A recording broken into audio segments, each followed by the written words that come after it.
Morning student, তোমরা সবাই দেখছো exam cracker YouTube channel. So আজকে আমরা আলোচনা করতে চলেছি 2019 সালের ডাব্লিউবিপি কনস্টেবলের মেন্সে যে জিকেগুলো এসেছিলো সেগুলো সম্পর্কে। চলো ক্লাসটা স্টার্ট করা যাক। প্রথম কোশ্চেন হলো, গ্রীষ্মকালীন সৌরস্থিতি কবে হয়? যদি বলে গ্রীষ্মকালীন সৌরস্থিতি কবে হয়, তোমরা কি বলবে? 21শে জুন।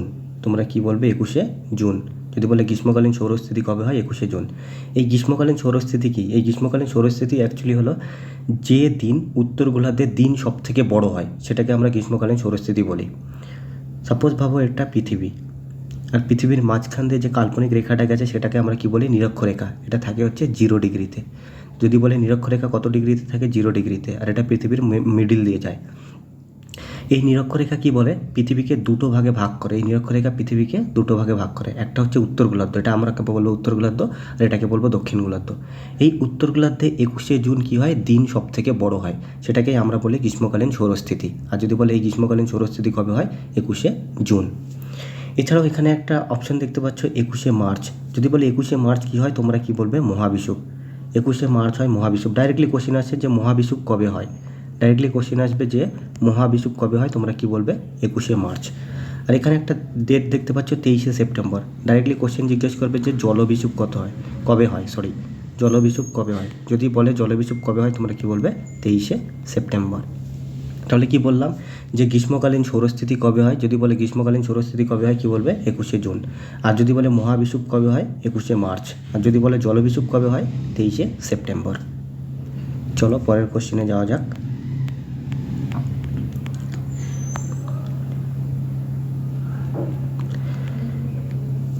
পরের কোশ্চেন হলো যে এসআই পদ্ধতিতে তাপমাত্রা একক কী? এসআই পদ্ধতিতে তাপমাত্রার একক কী? অ্যাকচুয়ালি একক দু টাইপের হয়, একটা হচ্ছে এসআই একক আর একটা হচ্ছে সিজিএস একক। একক দু ধরনের হয়, একটা হচ্ছে এসআই একক আর একটা হচ্ছে সিজিএস একক। এই এসআই এককটা হচ্ছে বড় একক, মানে লার্জার ইউনিটটাকে আমরা বলি এসআই একক, আর স্মলার ইউনিটটা মানে ছোটো একককে বলে আমরা সিজিএস একক। যদি তোমাকে বলে যে এসআই পদ্ধতিতে তাপমাত্রার একক কি, তোমরা কি বলবে? কেলভিন। খুব ইম্পর্টেন্ট কোশ্চেন। এসআই পদ্ধতিতে তাপমাত্রার একক কি, তোমরা কি বলবে? কেলভিন। এখানে আরেকটা অপশন দেখতে পাচ্ছ পাস্কাল। যদি বলে চাপের একক কী, তোমাদের যদি জিজ্ঞেস করে চাপের একক কী, তাহলে তোমরা কি বলবে? পাস্কেল। চাপের একক হচ্ছে পাস্কেল। যদি বলে চাপের একক কি, পাস্কেল। আর যদি বলে এসআই পদ্ধতিতে তাপমাত্রার একক কি, কেলভিন। এছাড়াও এখানে তোমরা দুটো অপশন দেখতে পাচ্ছ, নিউটন আর ডাইন। নিউটন হচ্ছে বলের একক। যদি বলে বলের এসআই একক কি, বলের এসআই একক হচ্ছে নিউটন। যদি বলে বলের এসআই একক কি, তোমরা কি বলবে? নিউটন। আর যদি বলে বলের সিজিএস একক হচ্ছে ডাইন। আর যদি বলে বলের সিজিএস একক কি, তোমরা কি বলবে? ডাইন। এছাড়াও আরেকটা কোশ্চিন আছে যে 1 newton equal to dash dyne. 1 newton equal to dash dyne. যদি বলে 1 newton equal to dash dyne, তোমরা কি বলবে?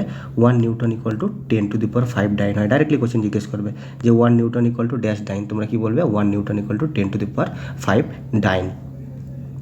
এছাড়াও কোশ্চেন জিজ্ঞেস করে যে তাপমাত্রা পরিমাপের আরও দুটো একক আছে, একটা হচ্ছে সেলসিয়াস, ডিগ্রি সেলসিয়াস, একটা হচ্ছে ডিগ্রি সেলসিয়াস আর একটা হচ্ছে ফারেনহাইট। তো কোশ্চেন আসে যে ডিগ্রি সেলসিয়াসকে ফারেনহাইটে কনভার্ট করো বা ফারেনহাইটকে ডিগ্রি সেলসিয়াসে কনভার্ট করো। যদি ডিগ্রি সেলসিয়াসকে ফারেনহাইটে বা ফারেনহাইটকে ডিগ্রি সেলসিয়াসে কনভার্ট করতে বলে, তার জন্য একটা ফর্মুলা আছে, সেটা কি? C/5 equal to F minus 32/9।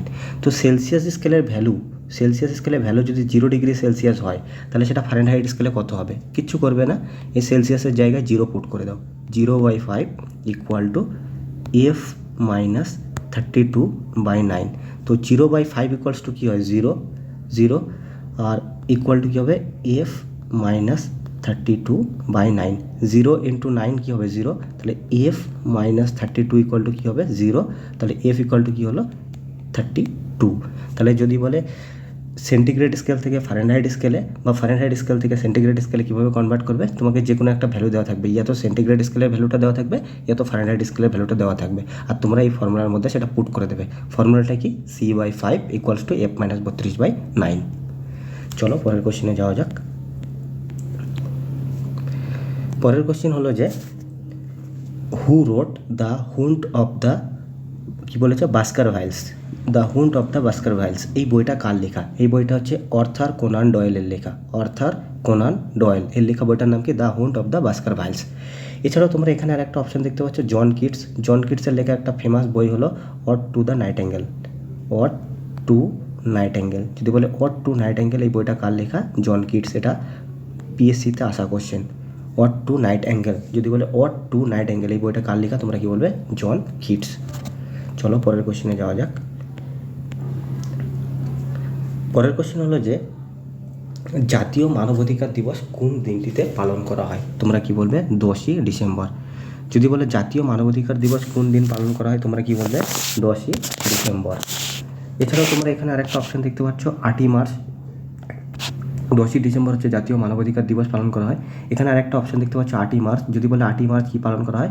আন্তর্জাতিক মহিলা দিবস বা আন্তর্জাতিক নারী দিবস। যদি বলে আন্তর্জাতিক নারী দিবস কবে পালন করা হয়? তোমরা কি বলবে? 8ই মার্চ, আন্তর্জাতিক নারী দিবস। যদি বলে আন্তর্জাতিক নারী দিবস কবে পালন করা হয়? 8ই মার্চ হচ্ছে আন্তর্জাতিক নারী দিবস পালন করা হয়। আর 10ই সেপ্টেম্বর কী পালন করা হয়? জাতীয় মানবাধিকার দিবস। এছাড়াও একটা কোশ্চেন আছে, খুব ইম্পর্টেন্ট কোশ্চেন, যে 8ই সেপ্টেম্বর কী পালন করা হয়? আন্তর্জাতিক সাক্ষরতা দিবস। খুব ইম্পর্টেন্ট কোশ্চেন। যদি বলে আন্তর্জাতিক সাক্ষরতা দিবস কবে পালন করা হয়?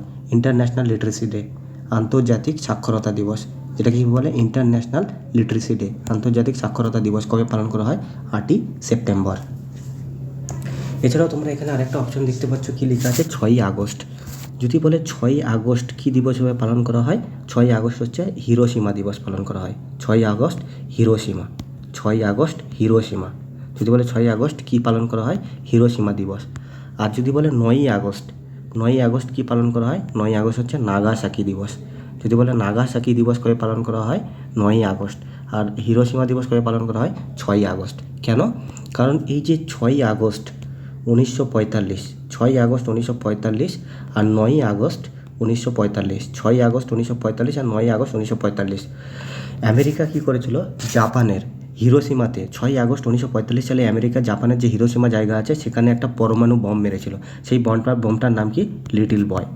সেই বমটার নাম কি? Little boy. আর 9ই আগস্ট 1945 সালে জাপানের একটা জায়গা ছিল নাগাসাকি, সেখানে আমেরিকা একটা বম মেরেছিল, সেই বমটার নাম কি? Fat man. তাহলে 9ই আগস্ট হিরোশিমাতে যে বমটা মেরেছিল সেটার নাম কি? Little boy. আর 9ই আগস্ট নাগাসাকিতে যে বমটা মেরেছিল সেটার নাম কি? ফ্যাট ম্যান, দ্বিতীয় বিশ্বযুদ্ধের সময়। তো সেই জন্যই 6ই আগস্ট আমরা হিরোশিমা দিবস আর 9ই আগস্ট আমরা কি? নাগাসাকি দিবস হিসাবে পালন করি। এছাড়াও এখান থেকে আরেকটা খুব ইম্পর্ট্যান্ট কোশ্চেন আসে যে NHRC, national human rights council, কি বললাম ফুল ফর্ম? ন্যাশনাল হিউম্যান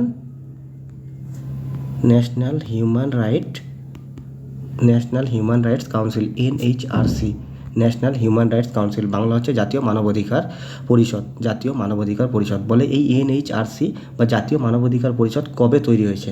কবে তৈরি হয়েছে বলবে? এই NHRC তৈরি হচ্ছে 10 ডিসেম্বর 1993। কবে তৈরি হচ্ছে? 10 ডিসেম্বর, খুব ইম্পর্টেন্ট কোশ্চেন, 1993। যদি বলে NHRC, national human rights council কবে তৈরি হয়েছে? 10 ডিসেম্বর 1993। সেই জন্য 10 ডিসেম্বর আমরা মানে জাতীয় মানবাধিকার দিবস হিসেবে পালন করি। আর যদি বলা হয় যে NHRC, national human rights council, এর বর্তমান চেয়ারম্যানকে তোমরা কি বলবে? অরুণ কুমার মিশ্র। অরুণ কুমার মিশ্র, কী নাম? অরুণ কুমার মিশ্র। NHRC, এই যে ন্যাশনাল হিউম্যান রাইটস কাউন্সিল আছে, অরুণ কুমার মিশ্র। যদি বলে এর বর্তমান চেয়ারম্যানকে? অরুণ কুমার মিশ্র। আর এটা কবে তৈরি হয়েছে? 10 ডিসেম্বর 1993 সালে। ওই জন্য 10 ডিসেম্বরকে আমরা জাতীয় মানবাধিকার দিবস হিসাবে পালন করি। এছাড়া এখান আরেকটা কোশ্চেন আছে, এটা রিলেটেড কোশ্চেন, সেটা হচ্ছে NWC, ন্যাশনাল ওমেন্স কাউন্সিল বা national women's commission. National women's commission, NWC, national women's commission, NWC, কি বললাম? National women commission, NWC, national women commission. যদি বলে এই NWC, ন্যাশনাল ওমেন কমিশন কবে তৈরি হয়েছে? খুব ইম্পর্টেন্ট কোশ্চেন, কি বলবে? 1992। যদি বলে NWC, ন্যাশনাল ওমেন কমিশন কবে তৈরি হয়েছে? 1992। বর্তমান টাইমে এর হেড হচ্ছে রেখা শর্মা। যদি বলে বর্তমান টাইমে এর হেডকে তোমরা কি বলবে? Rekha Sharma. NWC, national women commission, বর্তমান টাইমে এর হেডকে তোমরা কি বলবে? রেখা শর্মা হচ্ছে এর বর্তমান টাইমে হেড। চলো পরের কোশ্চেনে যাওয়া যাক।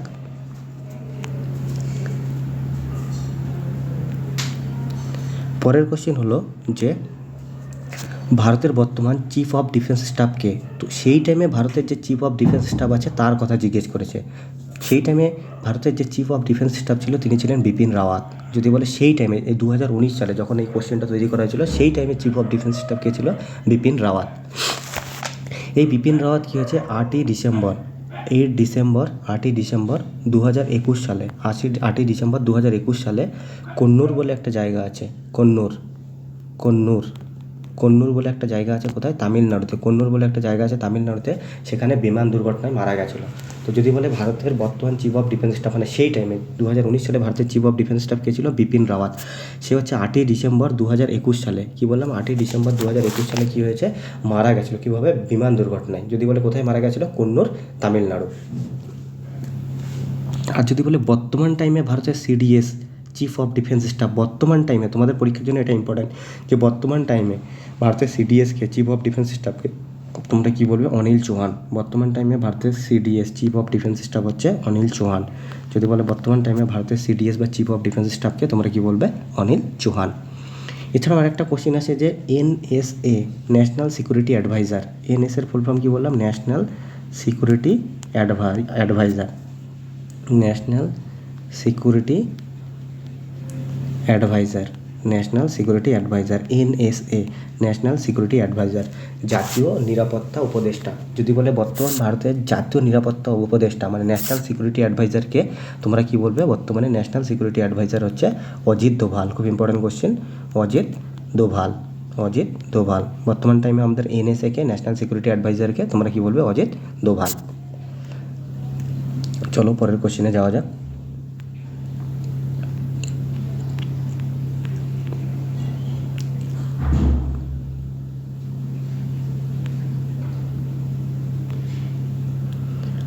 পরের কোশ্চেন, এটাও খুব ইম্পর্ট্যান্ট কোশ্চেন যে কততম সংবিধান সংশোধনের দ্বারা ভোটাধিকার বয়স 21 বছর থেকে 18 বছর করা হয়েছে?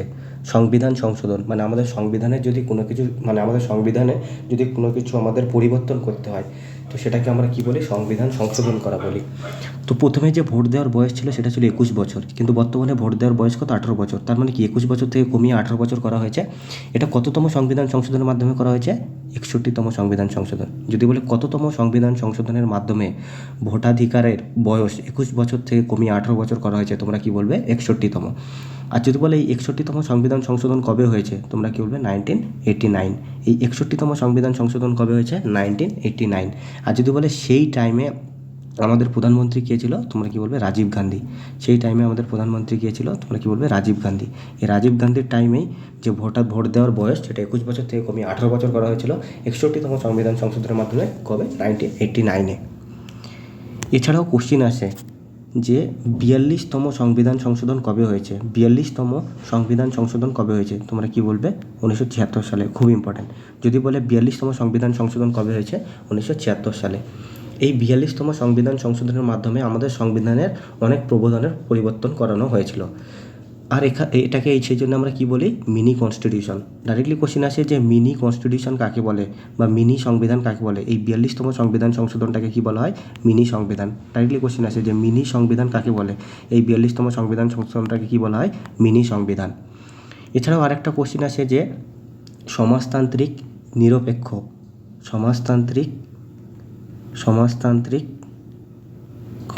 ধর্মনিরপেক্ষ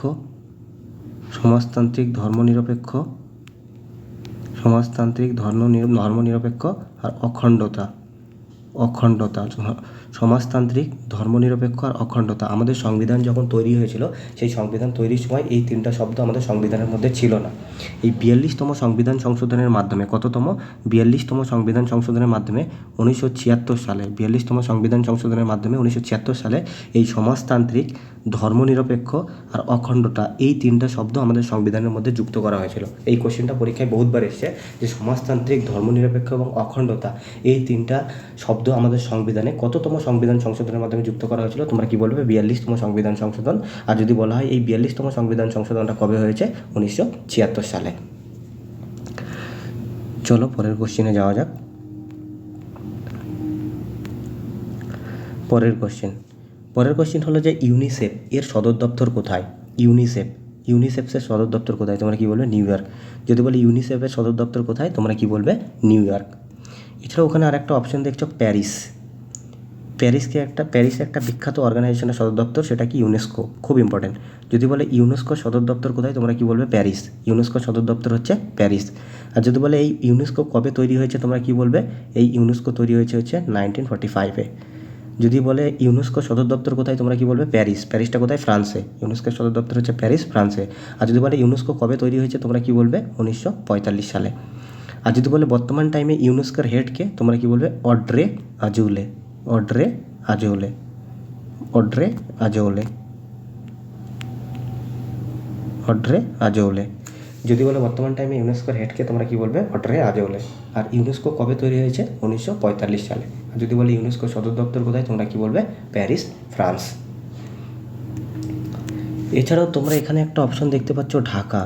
ঢাকাতে একটা বিখ্যাত অর্গানাইজেশনের হচ্ছে সদর দপ্তর, যেটা যে কোনো পরীক্ষায় জিজ্ঞেস করার খুব ইম্পর্টেন্ট কোশ্চেন। সেটা কি বিমস্টেক। ডাইরেক্টলি জিজ্ঞেস করবে যে বিমস্টেকের সদর দপ্তর কোথায়। জিজ্ঞেস করবে যে বিমস্টেকের সদর দপ্তর কোথায়, তোমরা কি বলবে ঢাকা, বাংলাদেশ। খুব ইম্পর্টেন্ট কোশ্চেন। আর যদি বলে বিমস্টেক কবে তৈরি হয়েছে, তোমরা কি বলবে 1997।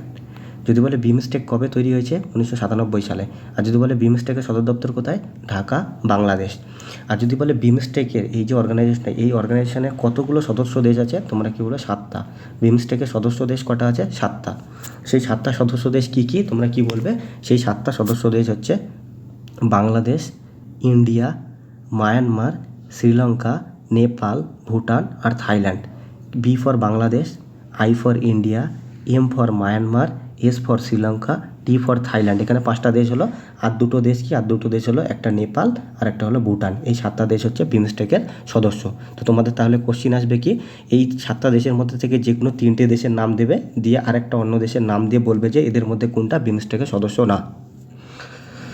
যদি তোমাদের এই 7টা দেশের নাম মুখস্থ থাকে, তাহলে তোমরা ইজিলি ওই কোশ্চেনটা করতে পারবে। এছাড়াও আরেকটা কোশ্চেন আছে যে শার্ক, SAARC, শার্ক। কি বললাম, শার্ক। যদি বলে শার্ক কবে তৈরি হয়েছে, তোমরা কি বলবে 1985 সালে। আর একটা কোশ্চেন কি আছে, শার্ক। যদি বলে শার্ক কবে তৈরি হয়েছে, 1985 সালে। আর যদি বলে এই শার্কটা কোথায় তৈরি হয়েছিল, তোমরা কি বলবে ঢাকা, বাংলাদেশ। শার্ক কোথায় তৈরি হয়েছিল, ঢাকা, বাংলাদেশ। যদি বলে এই শার্ক কবে তৈরি হয়েছে, শার্ক তৈরি হয়েছে 1885 সালে। আর যদি বলে এই শার্কটা কোথায় তৈরি হয়েছিল, ঢাকা, বাংলাদেশে। তৈরি হয়েছিল ঢাকা, বাংলাদেশে। বাট যদি বলে শার্কের সদর দপ্তর কোথায়, তোমরা কি বলবে কাঠমান্ডু। আর এই কাঠমান্ডুটা কোথায়, নেপালে। শার্কের সদর দপ্তর হচ্ছে কাঠমান্ডু, বাট শার্ক তৈরি হয়েছিল ঢাকা, বাংলাদেশে। আর শার্ক কবে তৈরি হয়েছিল, শার্ক 1885 সালে। আর যদি বলে শার্কে সদস্য দেশ কটা আছে, কি বললাম, যদি বলে শার্কের সদস্য দেশ কটা আছে, SAARC। যদি বলে শার্কের সদস্য দেশ কটা আছে, তোমরা কি বলবে 8টা। শার্কের সদস্য দেশ কটা আছে, 8টা। সেই 8টা সদস্য দেশ কী কী, নেপাল, ভুটান। 8টা সদস্য দেশ কী কী, নেপাল, ভুটান, বাংলাদেশ। নেপাল, ভুটান, বাংলাদেশ, ইন্ডিয়া, শ্রীলঙ্কা, আফগানিস্তান, পাকিস্তান ও মালদ্বীপ। যদি বলে শার্কের 8টা দেশ কী কী আছে, নেপাল, ভুটান, বাংলাদেশ, ইন্ডিয়া 4টে, শ্রীলঙ্কা 5টা, এটা কি আফগানিস্তান, পাকিস্তান আর মালদ্বীপ। তো এখান থেকে কোশ্চেন আসে যে এদের মধ্যে কোনটা শার্কের সদস্য না। এখানে কোথাও দেখতে পাচ্ছ মায়ানমার, মায়ানমার না। অপশনের মধ্যে মায়ানমার দিবে, আর মায়ানমার হচ্ছে শার্কের সদস্য না। বাট মায়ানমার হচ্ছে বিমস্টেকের সদস্য। কিন্তু পাকিস্তান আবার বিমস্টেকের সদস্য না। পাকিস্তান কিছু শব্দ শার্কের সদস্য। এই কোশ্চেনটাই পরীক্ষায় জিজ্ঞেস করে। চলো পরের কোশ্চেনে যাওয়া যাক।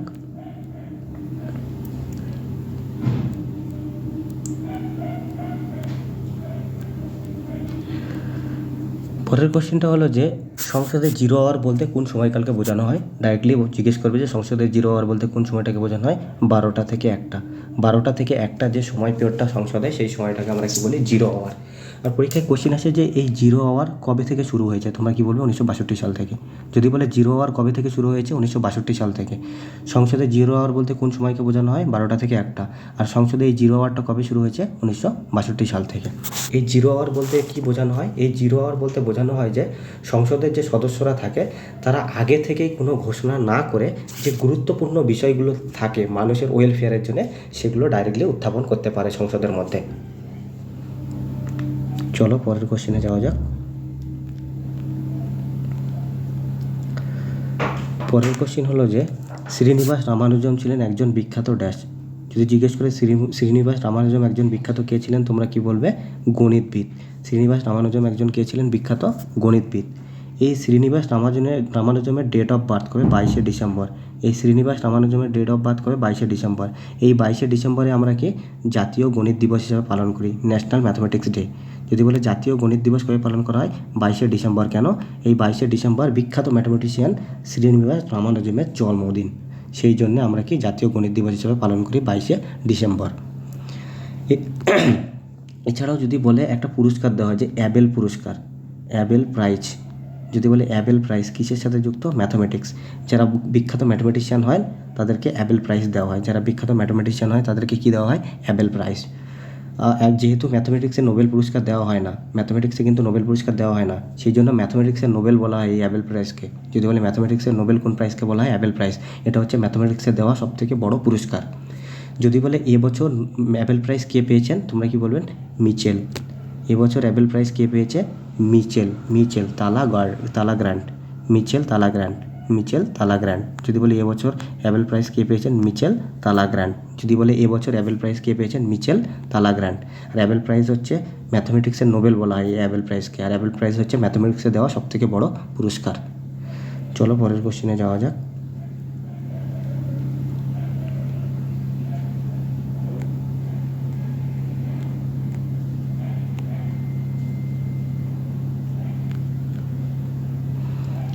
পরের কোশ্চেন হলো যে সম্প্রতি বুশ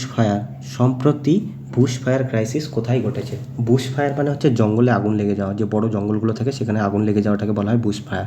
তো এটা 2019 সালে তোমরা ডাব্লিউবিপির পরীক্ষার কোশ্চেন। তো 2019 সালে তখন যে বুশ ফায়ারটা হয়েছিল তখনকার কথা বলছে। যদি বলে এই বুশ ফায়ারটা 2019-20 কোথায় হয়েছিল, তোমরা কি বলবে? এই বুশ ফায়ারটা 2019-20 হয়েছিল অস্ট্রেলিয়াতে। তো সেই টাইমে অস্ট্রেলিয়াতে বুশ ফায়ার হয়েছিল। বুশ ফায়ার মানে জঙ্গলে আগুন লেগে যাওয়া। এই অস্ট্রেলিয়া থেকে একটা ইম্পর্টেন্ট কোশ্চেন আসে যে দ্য গ্রেট ভিক্টোরিয়ান ডেজার্ট, মানে দ্য গ্রেট ভিক্টোরিয়ান মরুভূমি, দ্য গ্রেট ভিক্টোরিয়ান মরুভূমি। ডাইরেক্টলি কোশ্চেন আসে যে দ্য গ্রেট ভিক্টোরিয়ান মরুভূমিটা কোথায়? Desert. The great Victorian desert, desert মানে মরুভূমি, যে দ্য গ্রেট ভিক্টোরিয়ান ডেজার্ট বা দ্য গ্রেট ভিক্টোরিয়ান মরুভূমি এটা কোন দেশে? কি বলবে তোমরা? অস্ট্রেলিয়াতে। এছাড়াও যদি জিজ্ঞেস করে অস্ট্রেলিয়ার ক্যাপিটাল কি, তোমরা কি বলবে? ক্যানবেরা।